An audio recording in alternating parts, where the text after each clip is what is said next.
I have one and this, and we're good. Good, I think. Okay, let me just check one thing. We are on, by the way. We should be on. I mean, we're on. I just want to make sure the one feed, the Facebook feed is working. Obviously, I've got to change that angle. We're good. Oh, it sounds like it is. So let me do this and this and this. Yeah, maybe I can get myself out of the picture a little bit. I know it's bizarre for me. You know, I always like to hide the self view for a couple of reasons. I don't want to see me. No more hiding, Louise. No more hiding. Right. Ladies and gentlemen, you're listening to Louis B. Free Radio Show, Brain Food from the Heartland, a late one for me. And I am grateful and honored to have someone who's become a dear friend, Jamie Tyrone, with me today to talk about something. Talk about something. Jamie, thank you. Welcome and thank you. It's my honor, Louie. I want to start a little bit about you and your background. We met because of your book, Fighting for My Life, How to Thrive in the Shadow of Alzheimer's, through our mutual friend, Dr. Marwan Sabah. So take it away, Jamie. Tell us about yourself. Oh my goodness. I didn't know if you were going to ask me about that. How can I keep this short and sweet? So it doesn't have to be. Okay.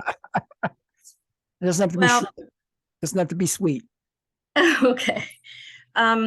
So many years ago, probably 14 years ago, I participated in a study, and unbeknownst to me, without any preparation at all or any genetic counseling, I discovered while my father was dying with Alzheimer's disease, and I have a strong family history of it, that I have 2 copies of a gene that puts me at a 91% lifetime risk of getting Alzheimer's disease. It was very shocking, to say the least. And I didn't want anyone to have to go through getting a diagnosis or risk information without the proper support and love that people deserve going through this process. And so Dr. Sabah and I wrote a book on fighting for my life, how to thrive in the shadow of Alzheimer's disease, that is part memoir, part medical.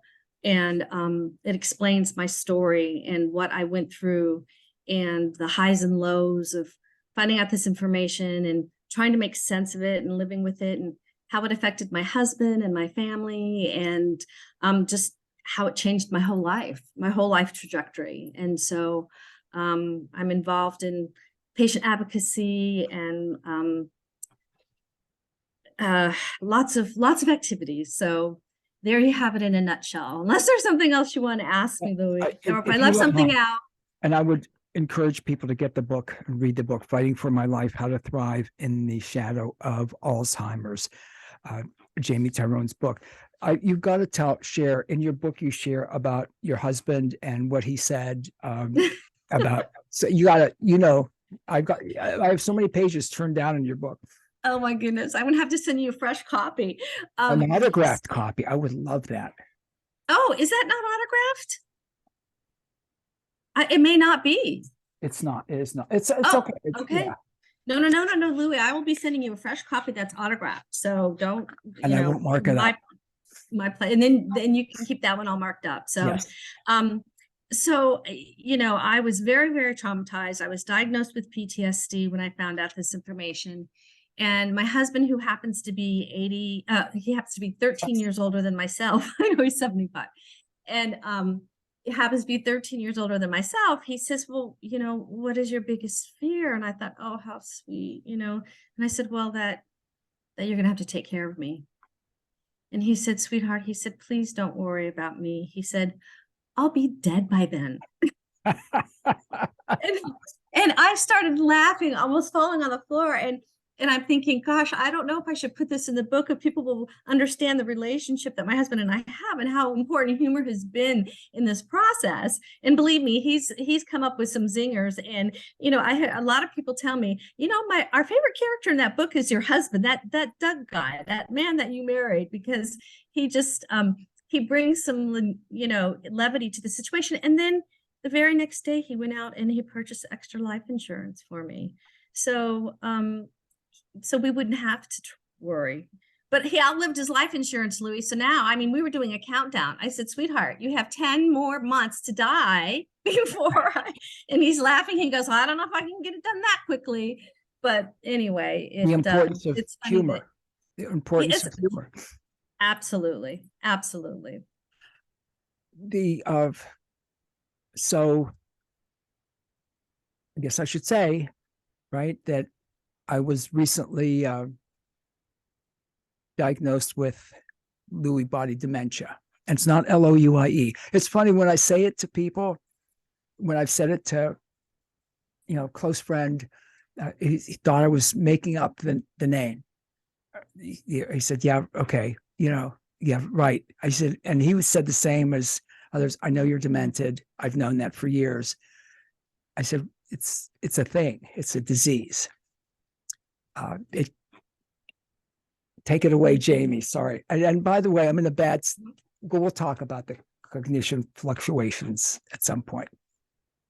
So, first of all, Louis, you went through that very quickly, and so I may be asking you some pointed questions. And if you feel uncomfortable, Please. let me. Of course, whatever. No. I talked about that. Whatever you. So first of all, be transparent about it. You were going to call this something about coming out with Jamie Tyrone. What happened to the title? Oh, the title's coming out. That's how I titled the. I love it. YouTube. So yeah, coming out. So Louis, and you know, it is kind of a strange coincidence that the disease that you have is your name. And so having been spiritual, I'm like, is there some sort of connection that this was supposed to happen, which we can talk later on, because obviously it's not a pleasant diagnosis. But when did you start having symptoms? And now that you're at this stage in the process of coming out and telling people about it, what are you feeling and thinking about this whole process? Jamie, was interesting, and I may have told you that part of it is I've got to mention that, and we'll talk more about it, the cognitive fluctuations. As we approach this, and I said this to you off air, I'm thinking this isn't going to, a few hours ago, I was like, yeah, I'm sharp today, et cetera, et cetera. And as we'll talk about, it fluctuates. It's bizarre. And now I'm not. It's got to be apparent to anybody listening or watching. I'm struggling for words. My train of thoughts, I shouldn't say derailed because of what happened in East Palestine, not too far from here, but I'm off. I know I'm off. It was interesting because I'm trying to downsize things because I know what the disease means. And I found something that I wrote in a note to myself about doing a blog and talking about a friend of mine who had cancer and how courageously and how amazingly, how he was pushing through or working with what, I don't know the right word. See, I'm not good with this right now. How he was dealing with. Sure. Can I interrupt you? You don't have to be good. There's no perfect. There's no right, wrong. This is your experience. So just be you. I wish I could be somebody else, but I can't. So I'm going to be me. I bet. Sure. I understand. And I wrote about him, and regular listeners Tom Lamb became a friend of mine. I met him because he was a listener when I first started my radio days, which I spell with a Z. And I thought, well, when did I don't date things. I'm very unorganized. And I thought he was long. Let me look up when he died. And he died in 2014. So this goes back, and this is obviously, so this goes back at least a decade when I started having some of the issues. That's how I would always refer to it. My brain is no longer my friend, or my brain is not my friend. And it progressed. And I was I was freaked out because I thought, what's going on? What's going on?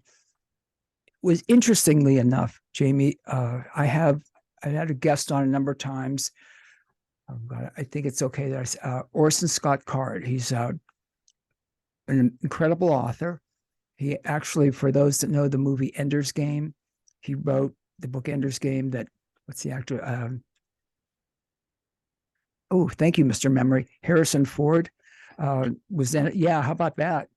And he was telling me one morning before we went on, we were on a Skype or Zoom or whatever.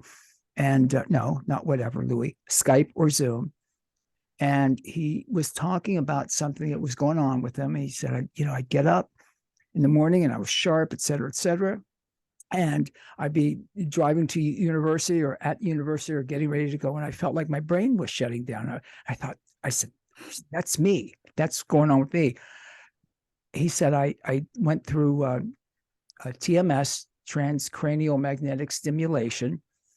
And I don't remember the words it fixed them. It's better.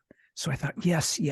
That's what's going on, because that's what it felt like. It would feel like.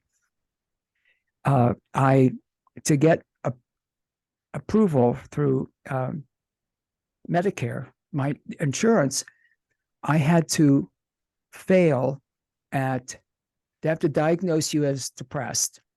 And I can't remember the exact terms.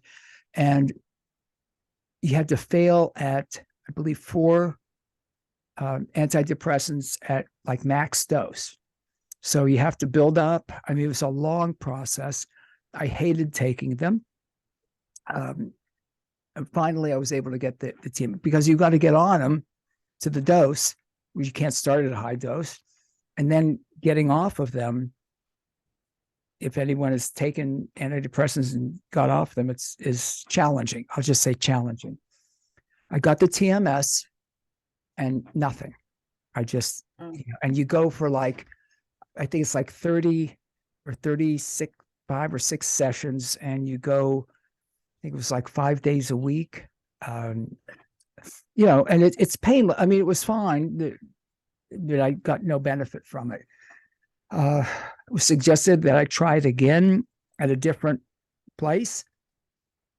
So I had to go through that again, nothing. Then, I'm really, really outing myself. Went for Spravato treatments with ketamine, which, when people say, oh, the party drug.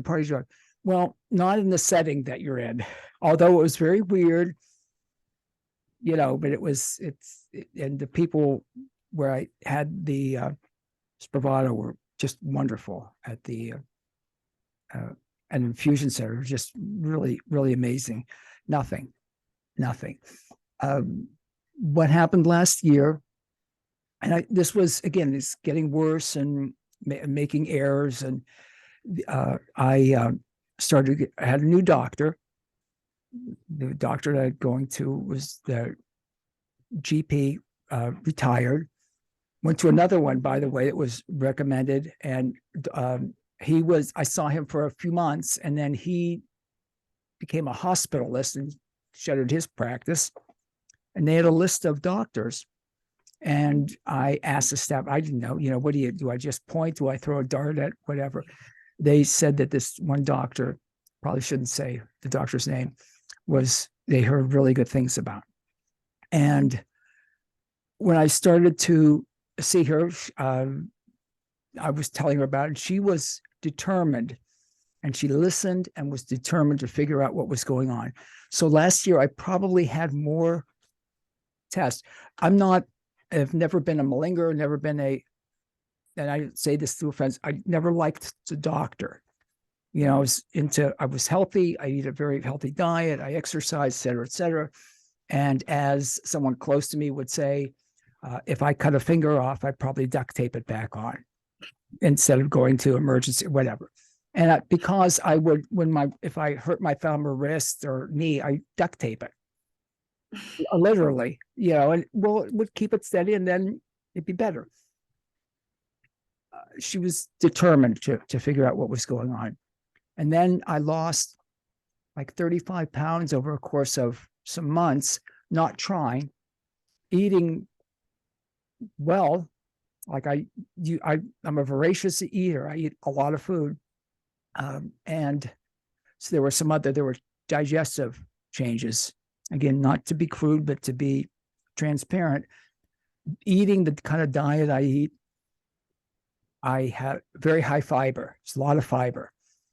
And I became constipated. I couldn't, decades. I don't remember ever being constipated. It got so bad, Jamie, that if I wasn't taking a laxative every day, if I missed a day, I was in trouble. I'm not going to go into detail, got bad. Is that your dog? Do you have a doggy? Oh, I thought I heard. Yes. Sorry. Oh, no. He heard a noise. Where's the doggy? We get to see the. Well, when he's not busy attacking my husband, I'll let him make his debut on air. I'd love to see him. And I would have to take them, or like I said, it was really problematic. Then I had diarrhea. It was like, I mean, it was constipated for weeks, and then diarrhea. And again, I was not telling the doctor about it. The doctor asked, I remember, constipation. No. You know, I was blowing a lot of the physical stuff off. Like I said, the weight, those changes, and developed a bit of a tremor in my right hand, and had some balance issues. And again, she tested for everything.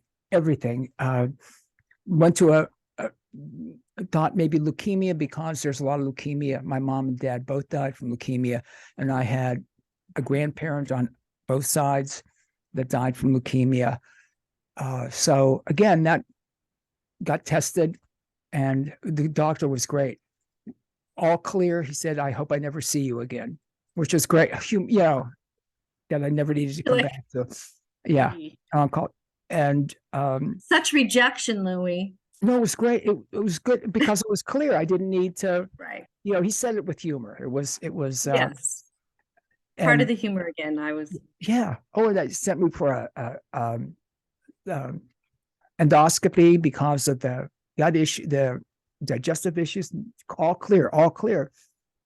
When the tremor developed, I was sent to Cleveland Clinic and diagnosed with Lewy Body Dementia and Parkinsonisms, I think they call it. Mm-hmm. When I looked up Lewy Body Dementia, I looked up the symptom list. I checked off, and the one doctor said you needed to check to be properly diagnosed, accurately diagnosed, however she said it. You needed to hit X amount of these, and I hit all of them. So every single one of them. Wow. Of the criteria to be accurately diagnosed with Lewy Body Dementia. And so are you going to share those with us, the other symptoms at some point in this discussion? Sure. I can share them now. The cognitive, and this is from the Lewy Body Dementia Association, by the way, the diagnostic symptoms, forgetfulness, trouble with problem solving or analytical thinking was awful. Again, it varies from, I'd say, day to day, hour to hour, difficulty planning. Like right now, disorganized speech and conversation, not all the time.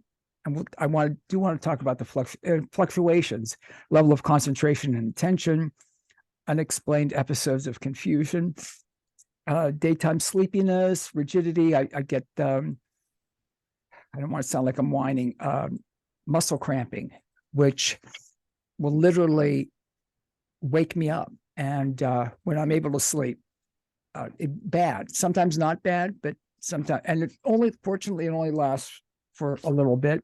Shuffling rarely, but you get it. Balance, I'm good now with balance. Just every once in a while, the hallucinations. I was going to ask you about Yeah, those. go ahead. Let's go ahead. Ask me something, please. Well, because some of these symptoms, I mean, you have all of them, which could lead to so many different other diagnoses. But the hallucinations is probably something that was more diagnostic, do you think? Possibly for the Lewy body dementia, because that's something that's that's one of them. Yeah, that was one of the major ones. And fortunately, because again, I've done a lot of reading about Lewy body dementia since the diagnosis, which was the end of, I think, the last day of November last year. The hallucinations at my point aren't horrible. I understand they get bad. I can't, but honestly, I'm not sure if I'm glad I'm talking about it or not. It's kind of odd. Well, and we don't have to, because no, I do, Jamie. If I'm doing it, I'm doing it. Okay. And I appreciate what you said. I'll see. It was interesting because a little over a year ago, a friend of mine, actually, it was a friend of mine's mom, who I became really close with, and she had some dementia, some Alzheimer's, I believe, issues, and we were like the odd pair, because she different world, just very, very different. And I would go visit her regularly, and prior to her being in physically and worse mentally, I'll never forget, she said to me once, she said, "You know what? We're both nuts, and I like it that way." She was a riot. She was just a riot. Well, she died, and I was walking to the cemetery where she had been buried. Again, that was shortly after she died. And I saw a squirrel turn into a cardinal. Now, I know people are going to say, what the, come on. I saw a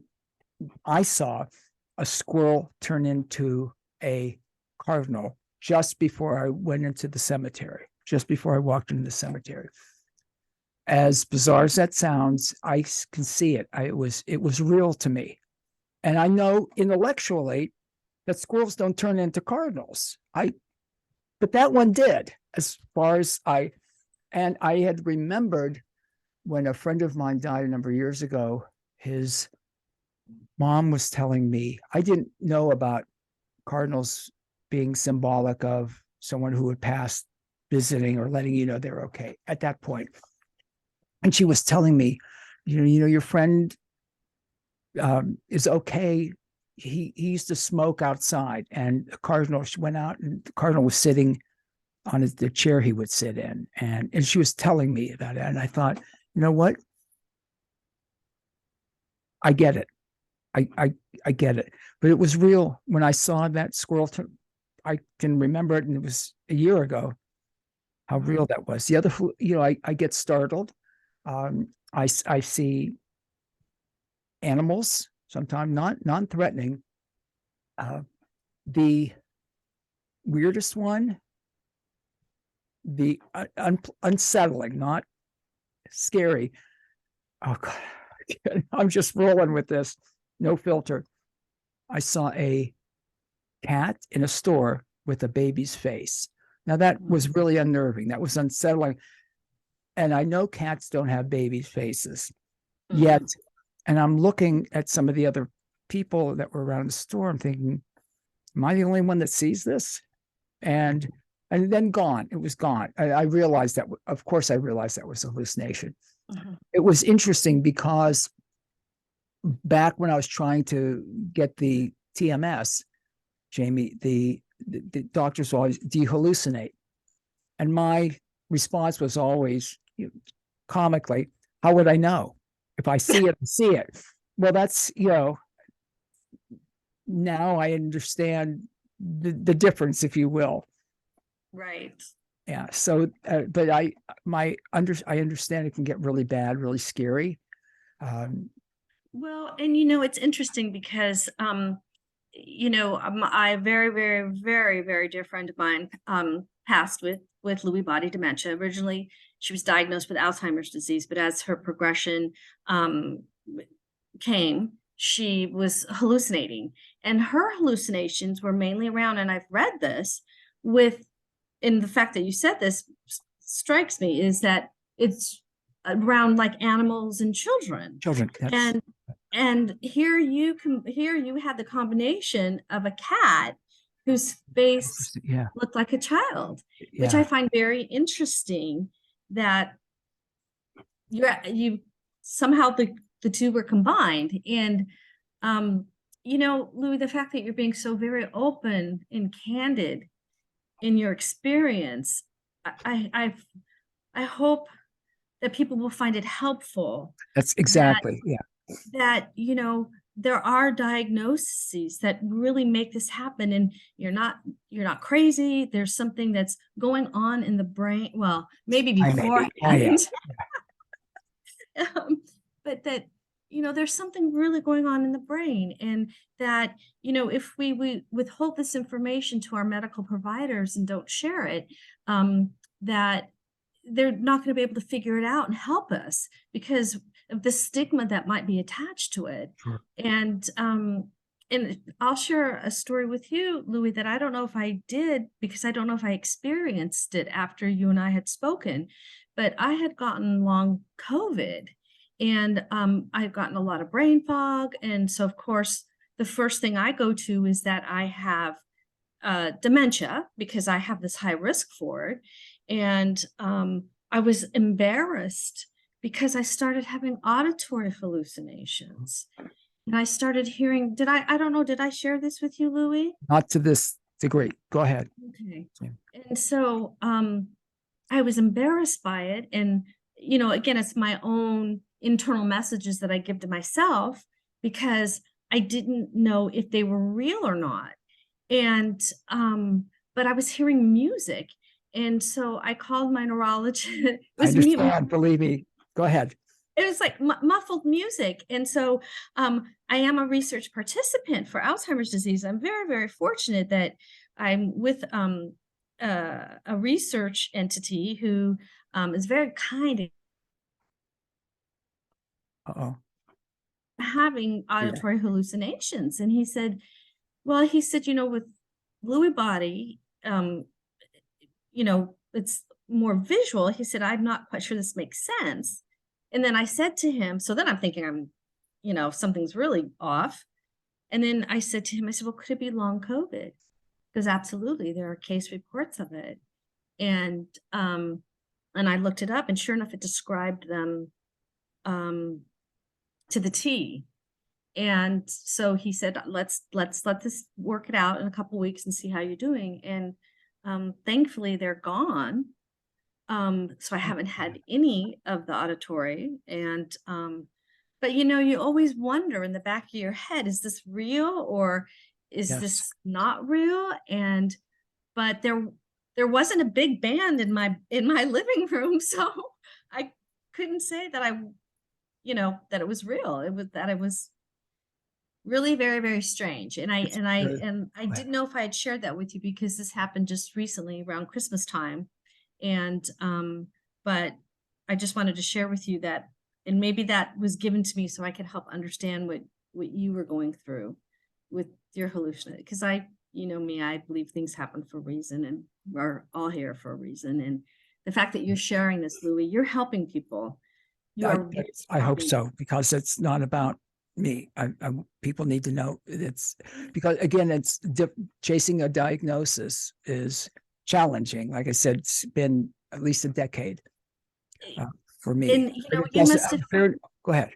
Oh, and I'm making an assumption, but please speak for yourself, that you might have felt kind of crazy. Like, am I crazy? I'm glad that you said that, Jamie Tyrone, because after going through all the tests and the other things, I was to the point where I honestly believe that I said, this is just, all these tests are coming back fine, et cetera, et cetera. I must be really Nuts. Yeah, messed up. I'm cleaning it up a little bit. Uh, No sense. I mean, Yes. literally, people say, "Oh, you're crazy," jokingly or Right. lightheartedly or whatever. I really started to think, "Oh God, this isn't. I'm insane."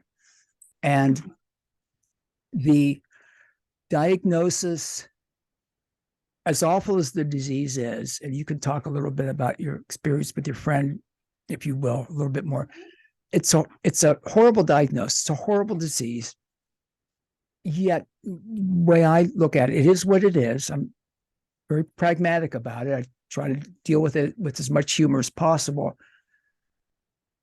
Yet it explains so like the scheduling. We were talking, I think we were talking off air about it. I started to make scheduling errors. I hadn't made scheduling errors in almost 20 years. The schedule was always the right person, the right time, the right date.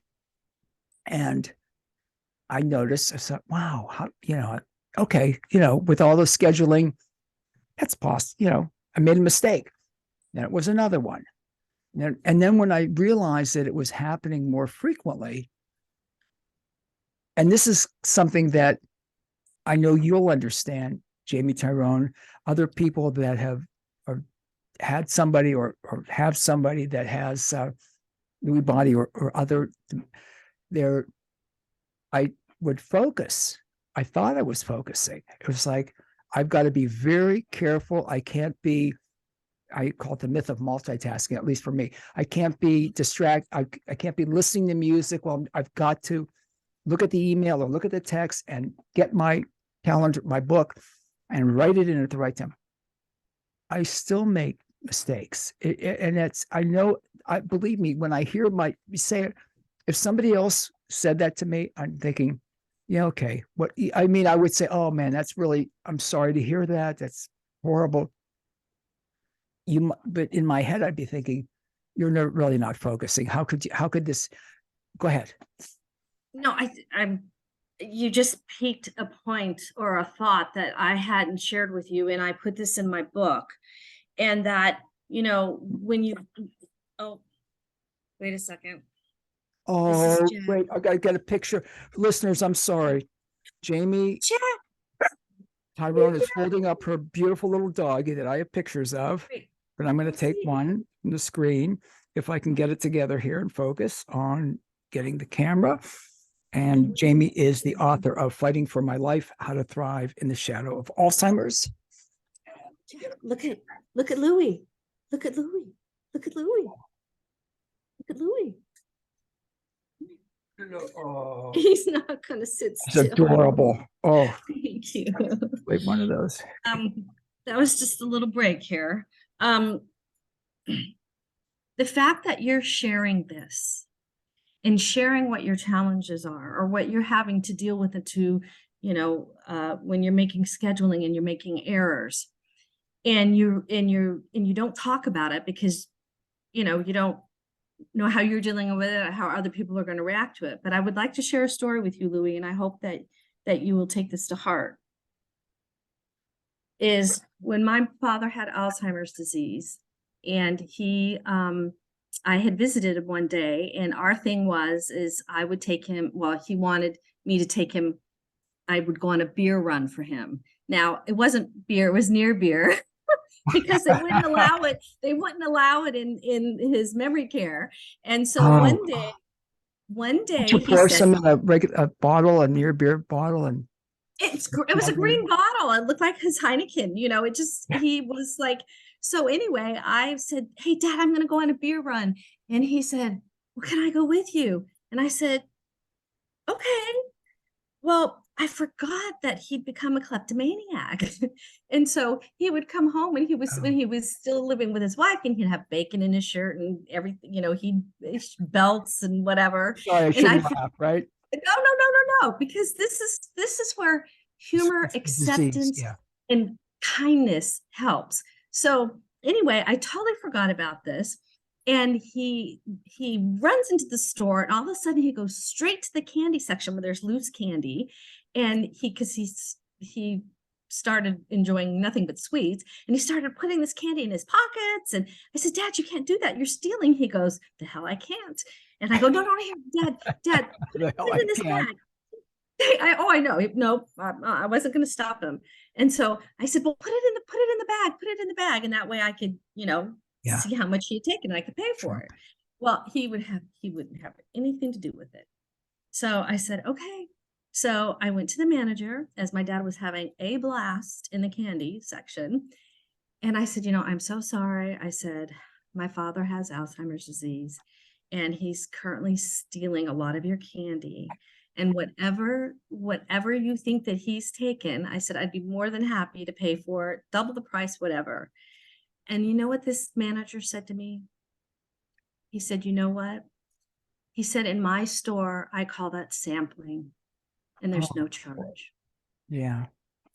And so the point I'm trying to Beautiful. make is it gave the manager an opportunity to have a wonderful day, to have done something very kind for a human being. And so he went home feeling good about himself. I went home feeling good about humanity. And so I just wanted to share that. I thank you for that. That's you again, those little kindnesses that we do. Yes. It's interesting that you say that, because my experience has been, when I thank somebody, I say, you did this. In fact, that brings me to another point. I've made notes. I have some of them. Who knows where the other ones are? I certainly don't. Or maybe I imagined that, maybe I hallucinated that I made them. I'll say something to somebody that was wonderful, that something I remember that they did. And they said, I've heard people say, it was no big deal. It meant the world to me at that time. And you just don't know how it's going to impact someone. On that same thought, Jamie Tyrone, I've got to say, one of the notes I made for myself was, I am no longer comfortable, although I may say it, it may just come out sometime, saying, I'll never forget. And that's troubling to me. Troubling. I can't say that with any certainty as it progresses. Mhm. That's bothersome to me.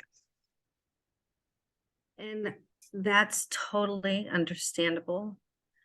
That way I can hide my And eyes. I My love bad. I love your choice in shades. Thank you. What will you um, say about? um,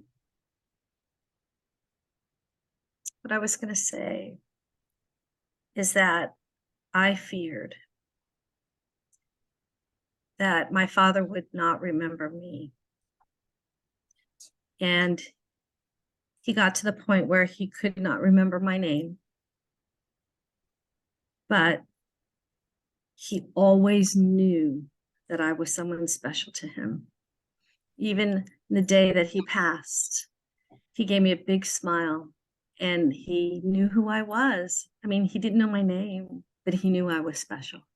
And so I have that to walk away with, that, Precious. I truly believe that you may not remember someone saying something kind to you, but I think in your heart of hearts, the long-term memory, the long-term feelings are the last to go.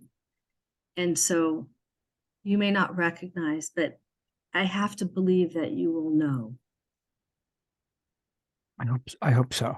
I And hope so get too. Jamie's book, Fighting for My Life, How to Thrive in the Shadow of Alzheimer's, Jamie Tyrone. When you say that about, again, those precious memories, to know that I talked about her a lot on the show. I had an aunt that, not to tell a long story, I was not fond of her. I didn't dislike her, but growing up, she was stern and not that just, I'll never, I just had a memory. And it's funny how my memory works now. I can't remember something from an hour ago. I mean, I remember an hour ago, but not like I used to be able to. But I remember long term, and I remember my aunt had Alzheimer's. She could talk about detail about something 50. She was 99 when she died, 50 years ago, and talk about he was wearing a brown suit, and I was seriously in detail, and it just would blow my mind. Yeah. We got very close when my mom was dying from leukemia, because I saw how she cared and loved for my mom. She saw how I cared and loved my mom. You know, we bonded. And when she was extremely sharp. I can't remember, she spoke 3 or 4 languages. She would always, again, she would tell me, you're doing the crosswords. This was prior to her being in nursing home. You're doing the crosswords, aren't you, Louis? I said, yes, Aunt Adelaide, I'm doing the crosswords. And she said, you do the jumble. And I said, no, I don't. She said, come on, you're smart enough to do the jumble. You need to do the jumble. It's good for your brain. And okay. And she would actually, back then, mail the jumble to me. She lived in Western Pennsylvania, and would mail them to me and quiz me on the jumbles. It was great, because when she was still living in her home, and I would stop and visit her, especially after her husband died. And I remember one day she said to me, Jamie, remember when I used to tell you about the crosswords, good for your brain, good for your brain? She said, can you get me a glass of the red wine that's in the refrigerator? She said, that's the key to brain health. And she was, funny in a funny way. When she was in the nursing home, she had developed, she was sharp until she maybe 3 or 4 years before, and started to decline mentally. And I'm sorry, Jamie, and listeners, I remember when she would say, and I'd go visit her every day. I told her, I said, Anna, you're going to be 100 years old in July. 100 years old. No, I'm not. Yes, yeah. She said, well, what are we going to do? And I know this sounds weird. I said, you know what? I'm going to strip naked. I'm going to strip you naked. And I would push her in the wheelchair around the nurse, and we're going to fly. And she would laugh. She thought, she would laugh and laugh and laugh. Every time I would tell her that. And as she approached 100, a few months before, it was said to me, so what are you going to do when she turns 100? I said, I'm going to strip naked. I'm going to strip her naked, and we're going to run through the nursing home. She was very, very special. I miss her, but I saw the decline. One of the things that really hit me when she was still, I know where I was going to go. I was always concerned that I'd walk in someday and she wouldn't know who I was. And that didn't happen like with your dad. The one day that really hit me, she always knew what was going on in the news, and always wanted to talk about the news with me. I went in one day and she had a troubled look on her face. I said, Anna, what's up? She said, you need to tell me. She said, I can't put this together. She said, I hear the Kardashians on the news. She said, why? What's the news story? Why are they on the news? Now, that's a good question. Think about saying someone, like I always say, think of the aliens. Why is the Kardashian? What do you say? They shouldn't be, or in entertainment maybe, but not in the news. It was just something that really hit me, and what happens. Yeah. I mean, think about it, that she had the thought processes enough to ask why that was such news. I mean, so somewhere in her mind, there were some connections that were being made. Yeah. I mean, I don't know. I find that fascinating that you're sharing that, because you just don't know. You just don't know. And is it okay if I share a story with you about my friend with Lewy body? Please. So, as we know that there is a component of Alzheimer's and Lewy body. I mean, it's Oh, yeah. most people get diagnosed with Alzheimer's before they get the diagnosis of Lewy body. And but she started at this point, she was having her hallucinations with children and cats and stuff. And one day, her husband, he just needed a break. And I said, you know what, Bob? I said, let me come over and I'll come play with her. And he goes, well, what are you gonna do? And I go, we're gonna go through her wardrobe and we're gonna pull out all her dresses that she wore to all these fancy occasions, because she lost her short-term memory, but she still had her long-term memory. And there are studies that show that reminiscence therapy will help make some connections for a certain period of time. You might want to look into that. It's I'm called writing it down. Yeah, reminiscence therapy. if I remember to look. I'll remind you. I have all these notes that I don't look. Well, if you forget, ask me and I will share it with you, and I'll send you some videos. Please. And so he goes, okay, well, that sounds kind of strange, but whatever. So that's what we did for 3.5, 4 hours. We played in her closet, and she told me where she wore, what the occasion was, how old she was. I mean, we're talking like 30 years ago. And so anyway, and at the time, a couple times I caught her, she was looking out the window, and I'm like, well, what do you see? She goes, well, there are a couple men out there and they're working on stuff, and there was no one there. But the point being is she was in the moment with the hallucinations, but she was also in a huge, wonderful moment of remembering something that happened years ago. So her husband came home. And so I left, and he called me the next morning and he said, I don't know what you did with my wife. He said, but she was much more lucid for several hours after you had left. And it really hit me that the long-term memory is still there, I mean, for a long time.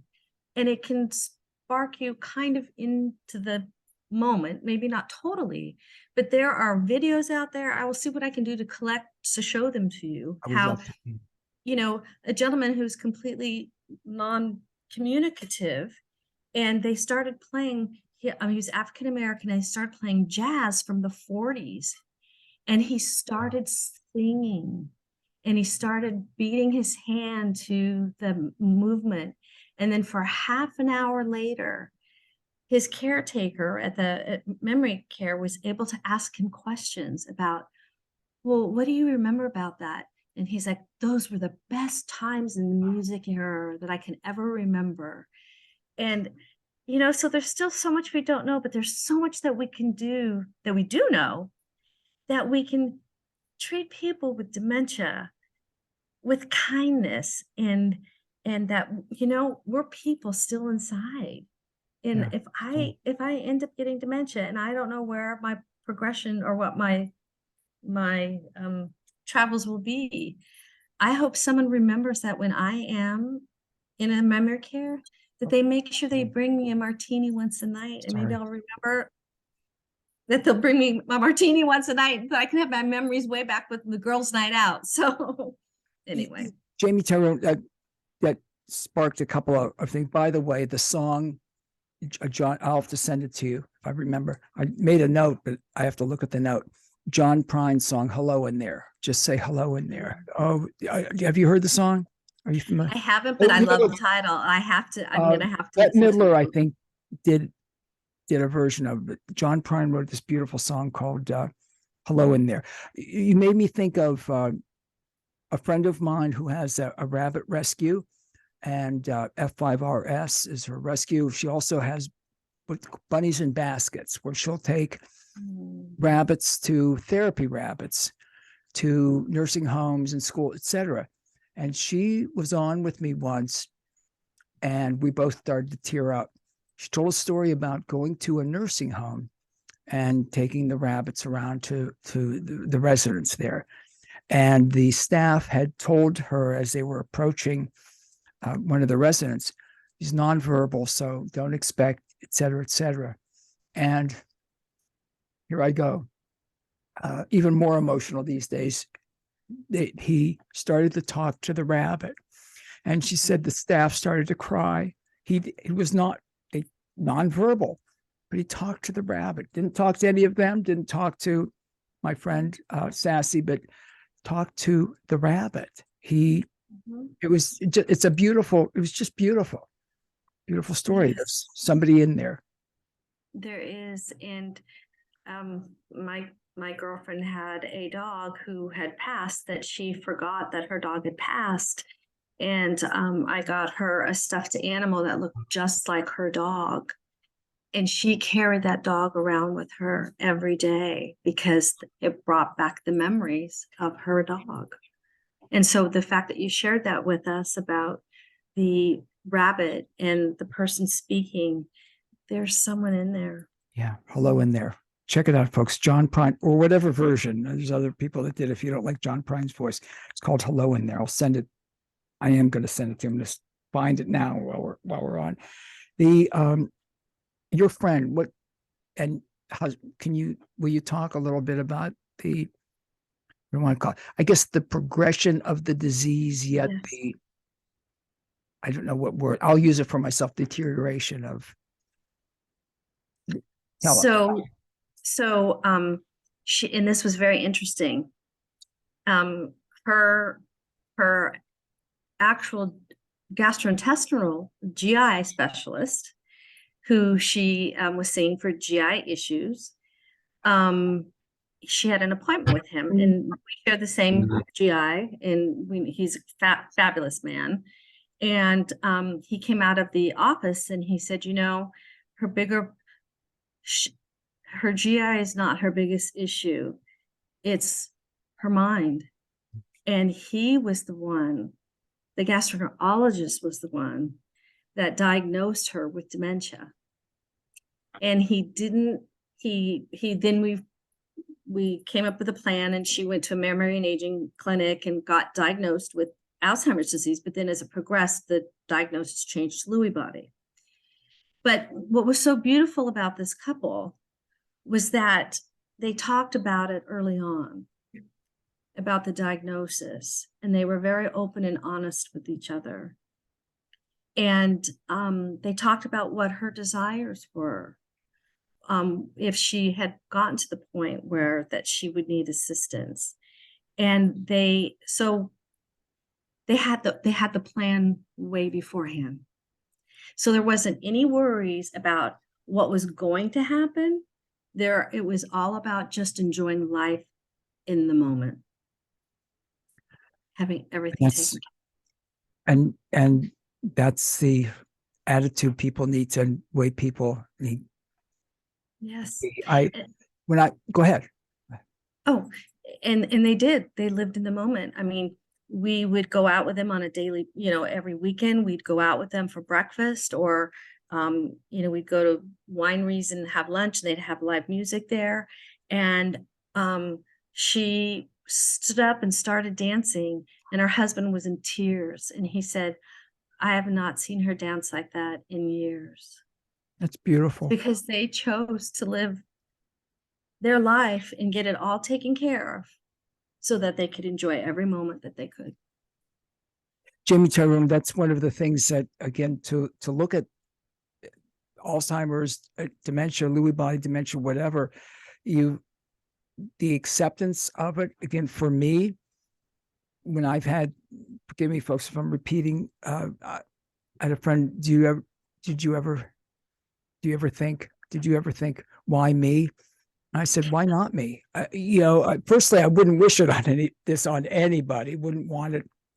Nobody should have to deal with it. It is what it is. Like I said, to me, it explained a lot. It as crazy as I feel, I know now that it's a disease and not something imagined, not something that I was doing in my brain. And you've got to. What are my options? To rock in the corner and and pity myself. You deal with, I've always said on the show, you deal with it, whatever it is, or it'll deal with you. And in this case, now it's both. It's dealing with me and I'm dealing with it. But, Well, I don't mean to interrupt you. oh, please interrupt me. I had the exact reaction. Why me? Why is it that I was given this information and my family suffered with Alzheimer's disease? Why me?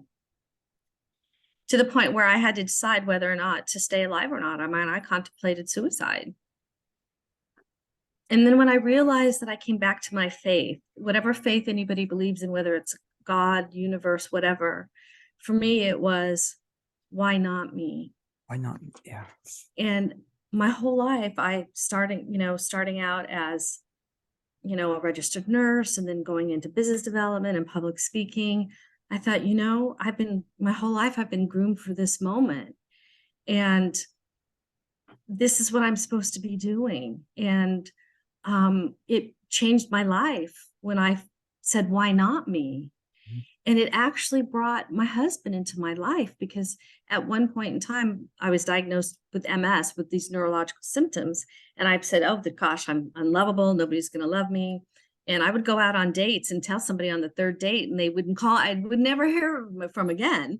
And so when I started dating my husband, it's on the third date, I said to him, I want to let you know that I've been diagnosed with MS. And he said, well, what's your biggest fear?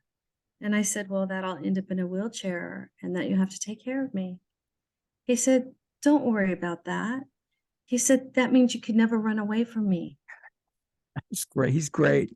And I got the biggest gift in my life, that here I had something which I thought was catastrophic. And he was like, he saw it as good. I can't run away. And I don't know what he thinks about it today, but I still think he'd say. So what great perspective, and how that made you feel. Well, and so in all actuality, I was given a gift. I was given the tool to separate the men from the boys. Yeah, definitely. Yeah. Separate the men from the boys. I like that. Men from the boys. And so I got to marry a man and not a boy. Yeah, a real man.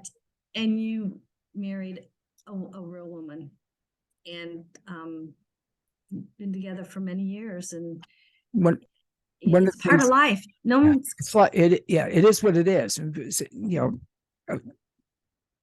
there's no benefit. If there was a benefit, and I don't know, there's no benefit. Of course, there's no. You deal with it. I always said, I understand this. It's fatal. I understand now. Neurodegenerative. I see the path.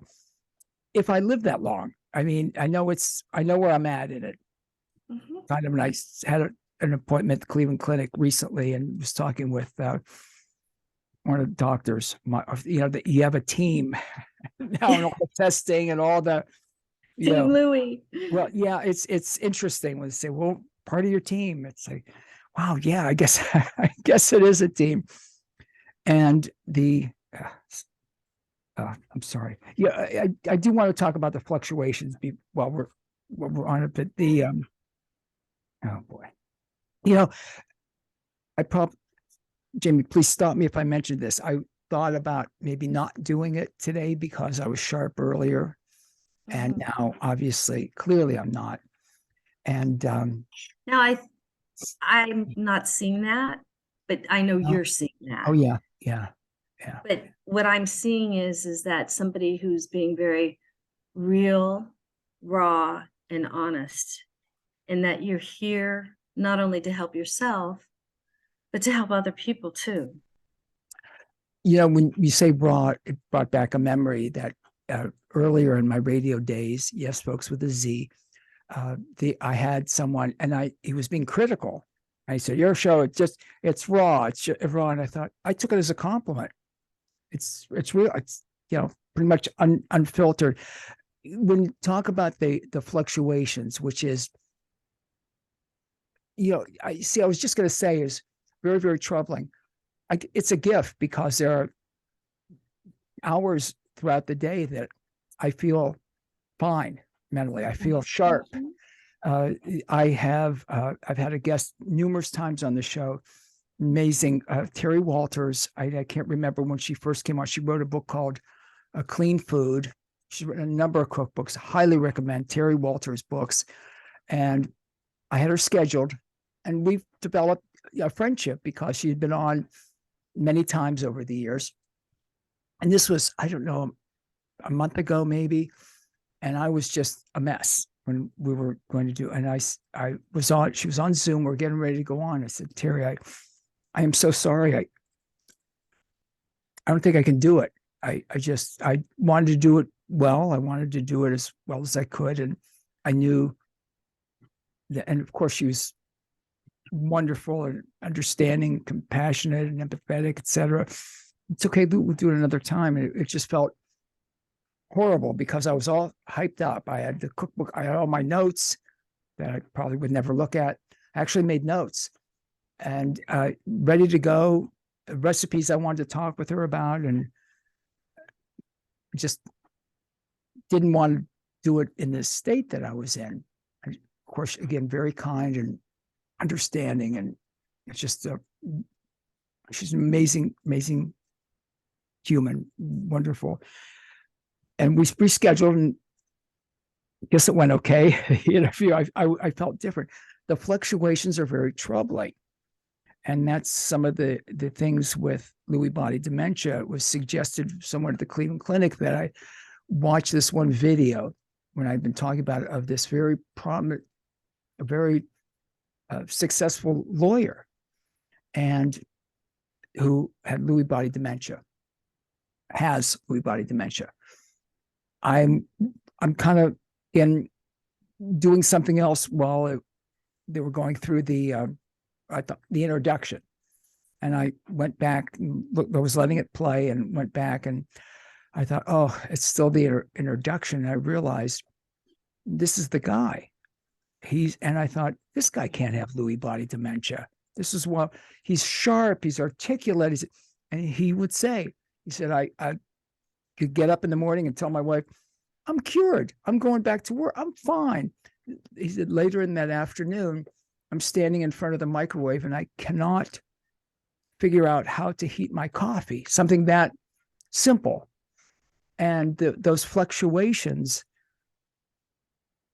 again, the good side of it's a gift, the way I see it, because I do have times, maybe hours of great clarity where I'm like, I don't have it anymore. The brain stuff is, and then it fluctuates, it flips. And that's very common, with Lewy body dementia. Yes. Yes. And I'm kind of without words myself and how to react to validating what it is that you're experiencing and how to make you feel better. And I guess that's not my job. I mean, my job is to have this raw conversation with you and to let you to speak what you're experiencing. And that's the nurse that comes out of me that wants to rescue. But I think the fact for you to be able to come out and share this stuff that maybe some people don't notice, but you do. And there may become a time in which people are going to notice more frequently and maybe regularly. And so these are your fears and your experience. And so I just want to honor you in what you're saying, in your words. To me, I choose to look at it as a gift because I wouldn't want to be in the state, and it gets worse than I am now. People have noticed over the last year or so, listeners have, I'll get an email. I won't say it because I don't know who's good. I don't want sentence enhancer. Yes, what the F's wrong with you? You repeated this. You didn't make any sense. Whatever. People have noticed, and that's another reason that I think it's important to do this with you today, to outing myself with Jamie Tyrone, and just telling it as again, as it So is. I have this wild idea that just came to me. Maybe you should write a book Oh, and title it. Wait. let me hear the title, Come, I've written it down, but you can, please. write it I'll write down. it down, then I'll never look at it again. Okay. Okay. Outing myself out. How Louis became free. Oh, I love that. And I'd be happy to co-write that with you, Wow. however you think, but Can you just write it for me? No, sorry. No. so this is what I found out so Louis, this is what in writing my book with Maron, Wait, that hold on. And that book is Fighting for My Life, How to Thrive in the Shadow of Alzheimer's, Jamie Tyrone's book. Go ahead. Thank you. And that we were authors, but we had a professional writer behind us. So, at first this whole process was intimidating to write a book. I'm like, I'm not a writer. I couldn't even pass English. I was great at science and math. And to the 3 days before my mother passed, I was still calling her and saying, Mom, how do you spell such and such? So, but anyway, this, and, your name, Louis Be Free. Yeah. And how you became free, coming out and outing yourself and talking about it and sharing your experiencing it, not having to hide, but loving yourself and giving people the opportunity to love you while you're going through this. And that's the lesson that I learned with this store manager, that he was loving me in my dad. And I gave him that opportunity by outing out my dad that he was a thief. Yeah. And yeah, when you said that about spelling, I've never been a good speller, but I can remember, again, now I remember 50 plus years ago getting D's in spelling, but I can spell. I can. I love doing crosswords, so challenge my spelling. I'm not a bad speller, just not a good speller.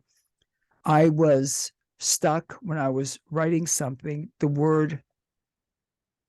It's weird for me to even say it, Jamie, because it's bizarre.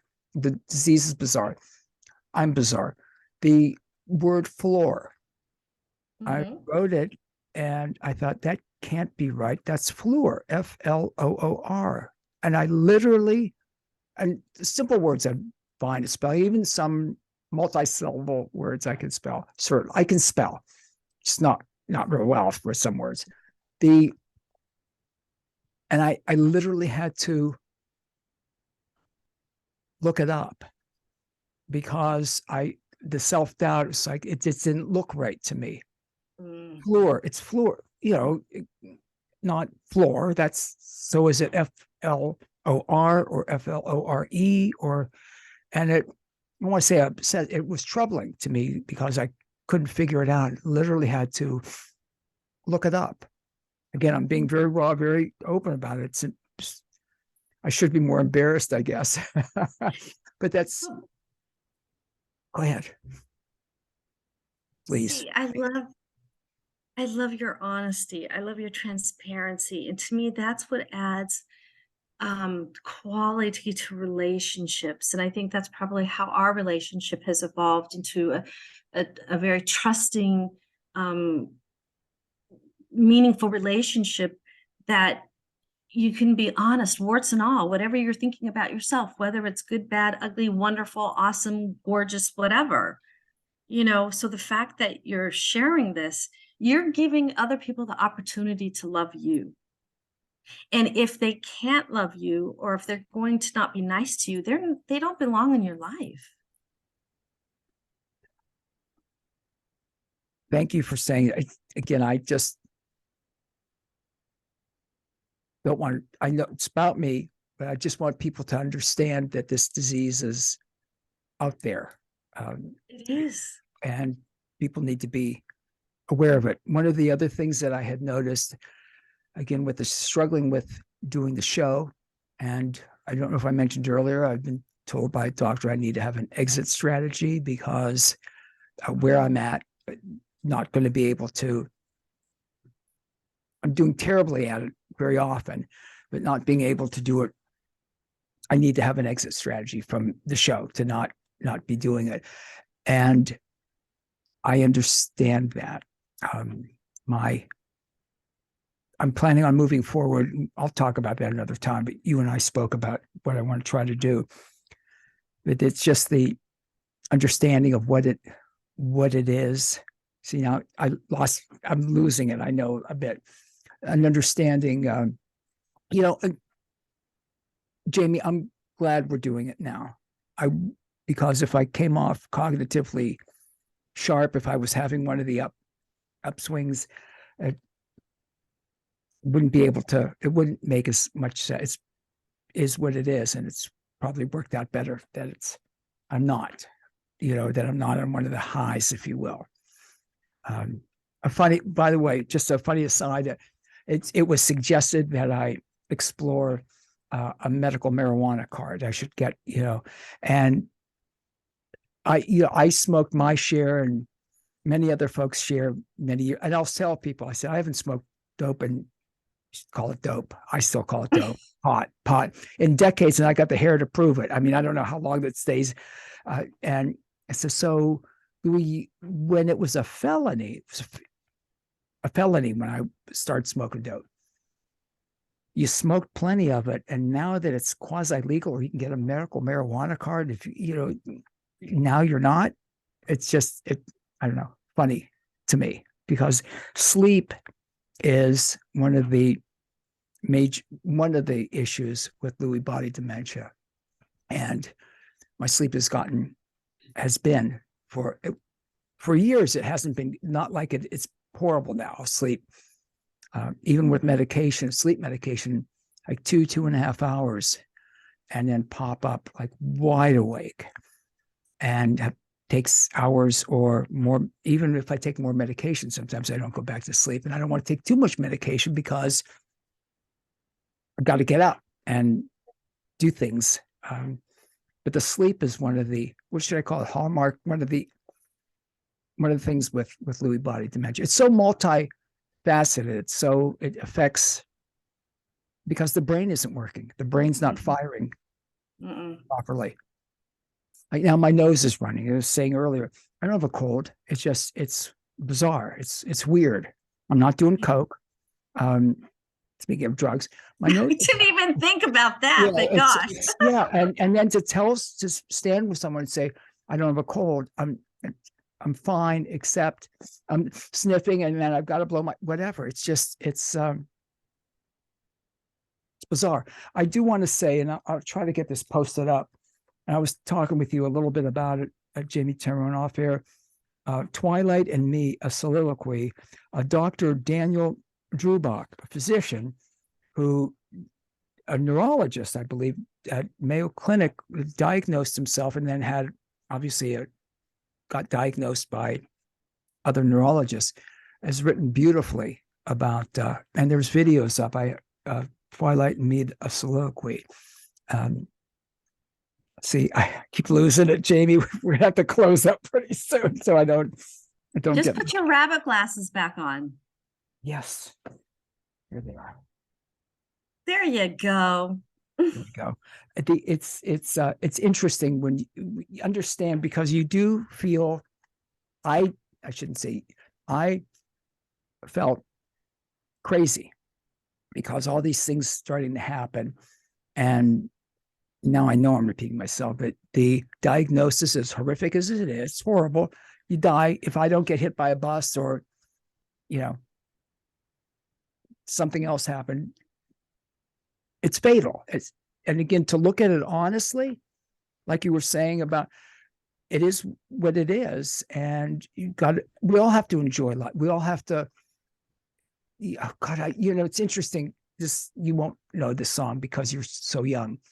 There's a song, and I either heard it or hallucinated it, because that does happen. The Grassroots, again, the old memory, probably, I don't know, 50 some years ago, song, Live for Today. Don't worry about tomorrow. Sha la la la la. Live for today. I should post that one up too. I'm way off from now, aren't I? Jamie Tyrone. But No. for people to know a little bit more about your friend and let me ask, how's her husband doing?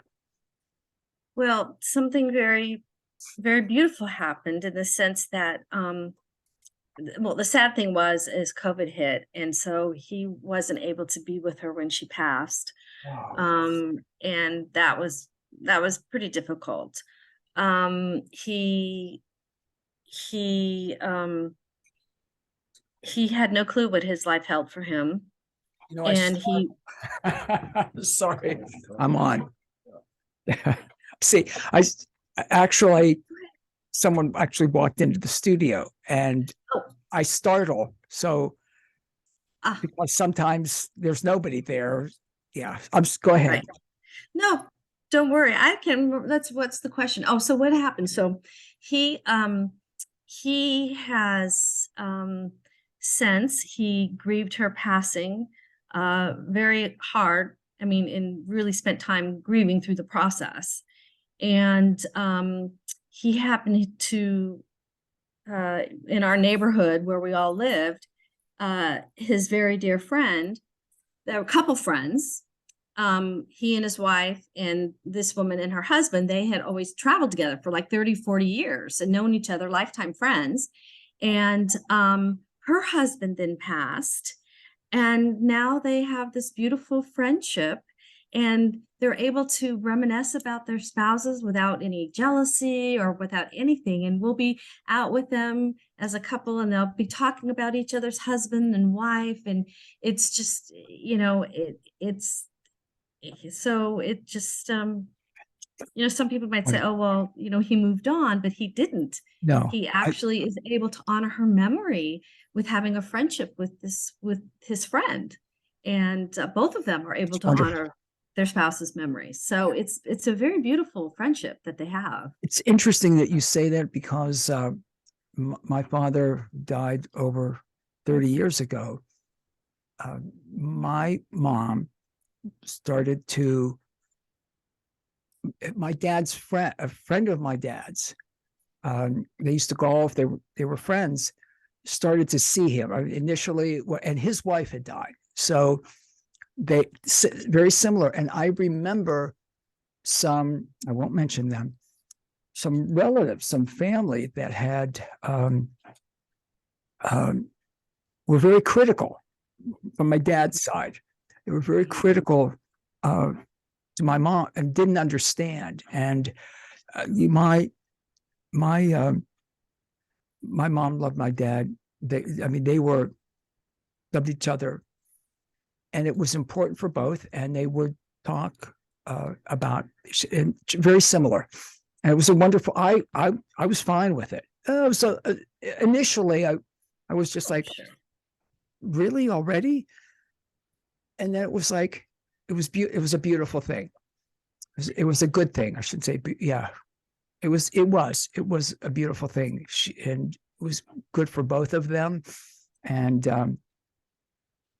it was not disrespectful to as I heard from Raleigh, it's disrespectful to your father's memory. You're not getting it. Firstly, you don't live here. They were from out of, it's just, yeah. No. You And don't, people shouldn't it's judge. People are too judgmental. exactly. And I think it only pays tribute to the relationship that your mother and father had, that it was so wonderful that you'd want to experience that connection. We're human beings. We want that connection. And so yeah, I don't know if I'd want my husband going out with someone right away, but then again, I love him and I don't want him to be lonely. And just as long as it's not tomorrow. Um, but they both grieved for of and really honored in their grieving process their spouses. And Yeah. so, and you asked, and that's where he's at. Um and when he passes, he will definitely be buried with his wife. And but they talk about it. And so anyway, that's where they're at. Well, And yeah.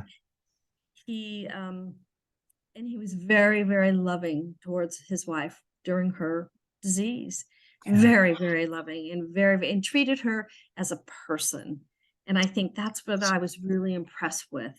is that he treated her as a person. And instead of trying to, cut her food for her, if he thought she was having problems, he would give her the tools and explain her through it. So she felt like she had the dignity that she deserved. So anyway, I don't know if that answers No, your it does. It does. And like I've always said this way before, it's still weird for me to say my disease. Seriously. It's again, I say disease is such a negative. It is what it is. It's just my disease. What's the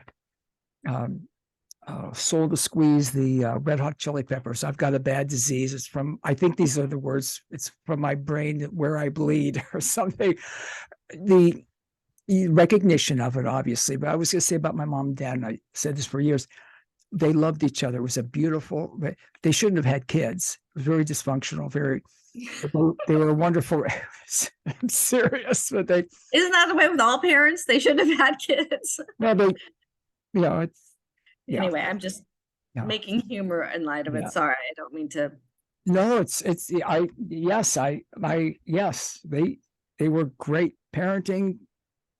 The style was not good, but loving each other was a great, beautiful example of love with my parents. Fighting for My Life is Jamie Tyrone's book, How to Thrive in the Shadow of Alzheimer's. You and I talked a while back, and I'm grateful that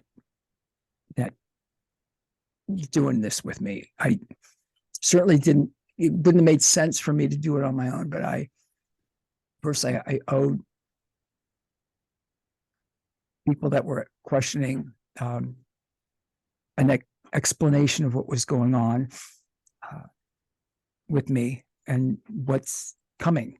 I know, like, Jamie, certainly it's not pretty. It's degenerative.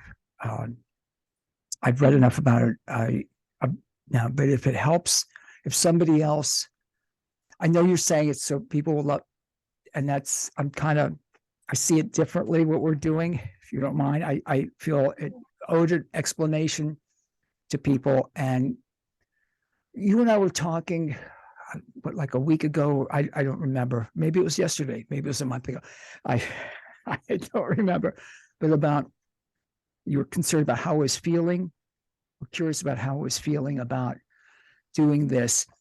And it's a relief to kind of get it out there. Not kind of, but to be transparent about it. My greatest hope is that it will be helpful for someone. Again, the difficulty of diagnosing Lewy body dementia, especially before you have physical symptoms. My understanding is that it's Parkinson's with Lewy body, or Parkinson's, dementia. There's different things. If the cognitive things happen prior to the physical symptoms, it's Lewy body dementia with Parkinsonism. I was told by a doctor at the Cleveland Clinic that they feel that Parkinson's, and it's more of a spectrum disease. On one end, the Lewy body, I don't want to say on one end, it's three, but Parkinson's, and then there's a dementia that is related to that. It reminded me of a guest that I had in my very early radio days, and developed a nice relationship with him, reporter Jack Anderson. And Jack developed Parkinson's. And I remember we would schedule, and he would say, as long as it's an okay day. And I remember calling for an interview. This was before the social media, and calling to get him on. And I remember his wife said, I'm sorry, it's just not a good day for Jack. Of course, I understood it then. I understood the words. I really understand it now. And he, not obviously, he died a number of years ago. He was a really great guy. I appreciate you encouraging me to do this and helping me along the path, because it is, I'll say, it's important to do it, and hopefully it'll help people, because people, the struggle for a diagnosis with Lewy body dementia is it's awful. And I read over and over since the diagnosis, how many years. For me, it's at least 10. Again, I wouldn't have expected in the early days to be diagnosed with Lewy body dementia with what I know now. And generally, until you have some physical symptoms, as I developed last year, it doesn't get diagnosed. You start to feel crazy because you have some testing done or whatever. You're okay with, and you know you're not. So I'm grateful to you, and hopefully getting the information out will help somebody out there. There's no prevention from, you have it or you don't. There's no cure. There's nothing to slow. The medications are very strange because for the Parkinson part, there's I think it's called the levodopa drug, and the balance, again, as it was explained to me, and I've read more, the one can kick up the hallucinations, the other ones can cause, it's a real balancing act. And I'm prescribed the medications, and yes, I'm taking them, yet I'm the benefit to, at this point, there's no cure, it's degenerative. And go ahead, save me from myself, Jamie, as we wrap up. Like I said, you're brave and you're raw, which makes you very special to make a difference. And I have a question for you. Please. In the sense that, has anyone talked to you about the possibility of a clinical trial? Yes. Actually, they had us go to a introduction to Parkinson's at the Cleveland Clinic. They have these meetings where you bring a family member or you come by yourself or whatever to kind of explain what's going on. And they talked a lot about clinical trials. Because of the Lewy body, I can't be in the Parkinson's trials, which is fine. I say this with great respect and empathy for people that I don't want to say that have Parkinson's. The physical stuff is not my concern, at least at this point. I've been to so many, again, total transparency. They have me going to speech therapy, cognitive therapy, and physical therapy. People would say, why speech therapy? Choking becomes an issue. Speaking too quietly becomes an issue as it progresses. It's the other type, and I don't know if there's any. I would be happy to, if I could go into a clinical or a trial that would help somebody else for a drug or whatever. I'm all in. So something just to share with you a little bit and how I felt a little empowered. I know we're getting close on time here, is that I joined a study that it wasn't a clinical trial, but at least could help, try and learn the pathophysiology of the disease. But I did pull up for you, in case you're interested at all in joining a study or a trial, clinicaltrials.gov. You can go online, but I actually pulled it up for you, and I'll send you a link of all the trials that are available for you within 100 miles of Cincinnati. And see if there's anything in there that you think. And I looked under. I'm at the other end of the state, though. Where are you? Look for Cleveland area or Youngstown or Pittsburgh. Okay. And is 100 miles realistic? And for distance, or would 50 miles for distance? No, 100. Actually, if you can do it from Youngstown, because Pittsburgh, I'm right between Cleveland and Pittsburgh, would be great. Okay. Interestingly enough, Jamie, I am in a brain study at Cleveland Clinic. This was prior to diagnosis. And here's what I thought. I thought, well, it'd be helpful for someone, and maybe they can, maybe in the process, they can figure out what the heck is wrong with me. Maybe they'll And it was very intense. I was there for last year for I think 2 days, where they do a sleep study, everything, an MRI. And this was prior to Diagnosis. I knew there's something. This was last May, so I Mhm. was well into knowing something was wrong and getting worse. Okay. And it was, so I'm in that, and it'll be interesting because it's a few years. If I It's I a know longitudinal. I go again in a few months, I believe, Got it. now with the diagnosis. So, Okay. and if it's Now, helpful, so it's a whole nother for me, though, discussion it's that not.